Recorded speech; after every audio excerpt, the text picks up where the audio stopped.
I'm going to talk about commanding officer's summary hearing, and in particular I'm going to talk about the assisting officer's role. Commanding officer's summary hearing is supposed to be broadly equivalent to appearing in the magistrate's court. In some respects it is very similar to appearing in the magistrate's court because a conviction in front of the commanding officer will result in a criminal record in exactly the same way as a conviction in the magistrate's court. However, in other respects, there is a great deal of difference. One difference, of course, is that the commanding officer will know and will be known by the service person who is appearing in front of the commanding officer. That is very different to appearing in front of a bench of 3 lay magistrates or a district judge.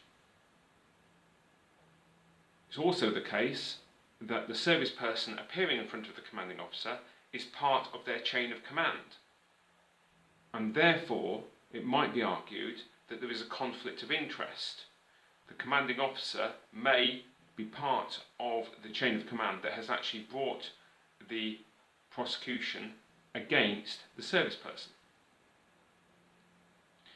The other area in which commanding officer's summary hearing can be very different from the magistrate's court is that the service person is not entitled to have a lawyer present with them when they appear in front of their commanding officer. Service person may, if they wish, consult a lawyer before appearing in front of the commanding officer, but they cannot have a lawyer appear with them at the summary hearing. What a service person is offered instead of a lawyer is an assisting officer.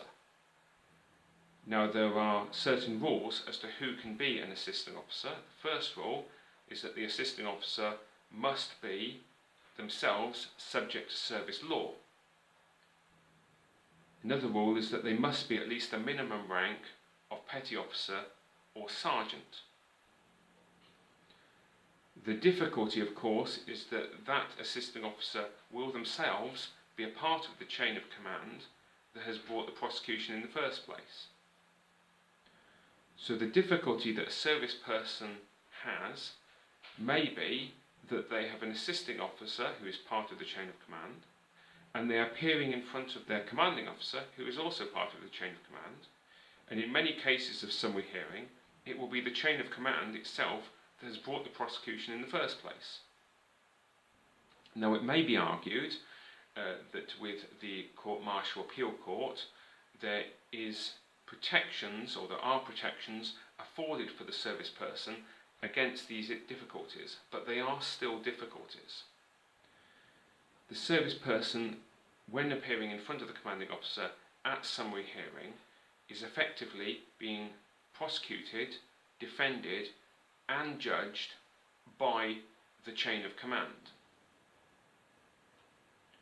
The service person is not entitled to have independent legal representation appear on their behalf at the summary hearing, but they can, if they wish, consult legal representation before appearing at the summary hearing in order to seek to mount a relevant defence.